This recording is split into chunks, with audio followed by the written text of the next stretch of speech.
ఇక్కడ పెరిగిన పిల్ల అక్కడ కడుతుంది. ఏమిటో అక్కడ బంధుత్వాలు కొత్తగా తెలుసుకుంటుంది. తెలుసుకుని అందరూ నా వాళ్లే, నా మరిది, నా నా తోడికోడలు, మా పినమామగారు, మా పెదమామగారు. ఎంత అల్లుకుపోతుందో! పురుషుడు అలా అల్లుకోలేడు, బంధువులింటికి వెళ్ళినా అలా కలిసిపోలేడు.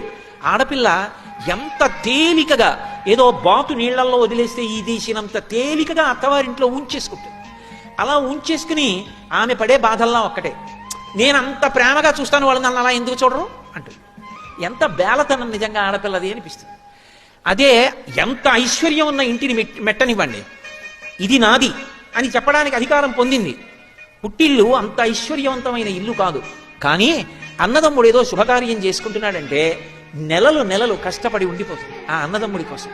ఎంత ప్రేమో పుట్టినిల్లంటే, తోబుట్టువులంటే. ఆ తోడబుట్టినవాడు శుభకార్యం చేసుకుంటే పీటల మీద కూర్చునుండగా మంగళహారతి ఇవ్వడానికి మురిసిపోతుంది నా హక్కని. పీటల మీద కూర్చుంటే ఏమిటో వెనకాతల కూర్చుని ఆ బొగ్గను చొక్క పెట్టి, ఆ జుట్టు సరిచేసి, ఆ పంచె సరిచేసి, ఏమిటో అది తనకి జన్మలో పొందిన గొప్ప అనుగ్రహం అనుకుంటుంది, ఈశ్వరుడు ఇచ్చిన భాగ్యం అనుకుంటుంది.